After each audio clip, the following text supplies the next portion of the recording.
Hello, hello! Unboxing kávé. És egy kicsi csomag, úgyhogy ez egy villámgyors unboxing lesz.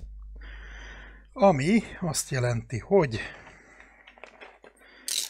ezt a csomagot kibontam, és megnézzük, mi van benne. Remélem, jól sejtettem, hogy mi van benne.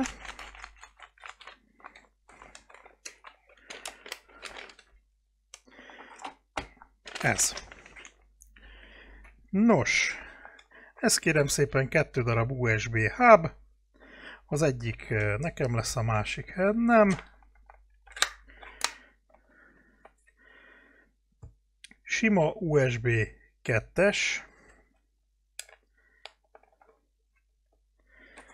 És hát ha van valami adat. Ugye mire is való ez a kis kütyű? Ugye ha nincs elég USB foglalat a gépünkön, akkor ezzel eloszthatjuk. Nos, ha ehhez az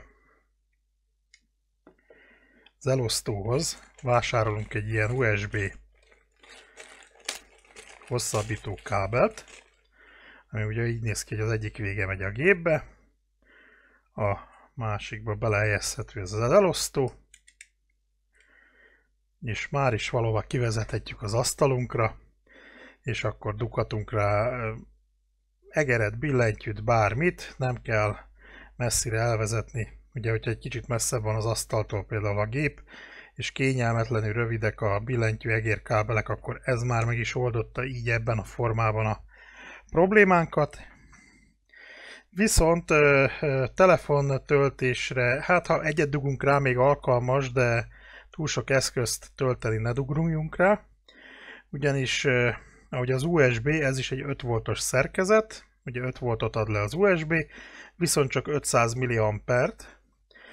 Viszont ezeknek van olyan verziója is, ahová egy tápot rá lehet dugni, tehát van hozzá egy tápegység, és abban az esetben akár 2 ampert is elérhetünk, tehát rádughatunk tabot, telefont, bármit tölteni. De ez nem arra való.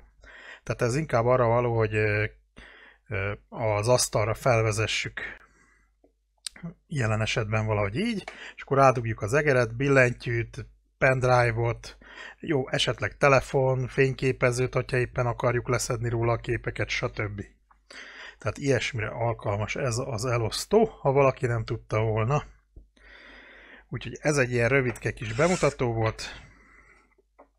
Ha éppen valaki nem tudta, hogy mi ez, de viszont jó lenne neki, ha ki tudná az asztalon vezetni az USB portokat, vagy az asztalra. Jó, ez egy ilyen kis gyors kicsomagolás volt. Hello, hello!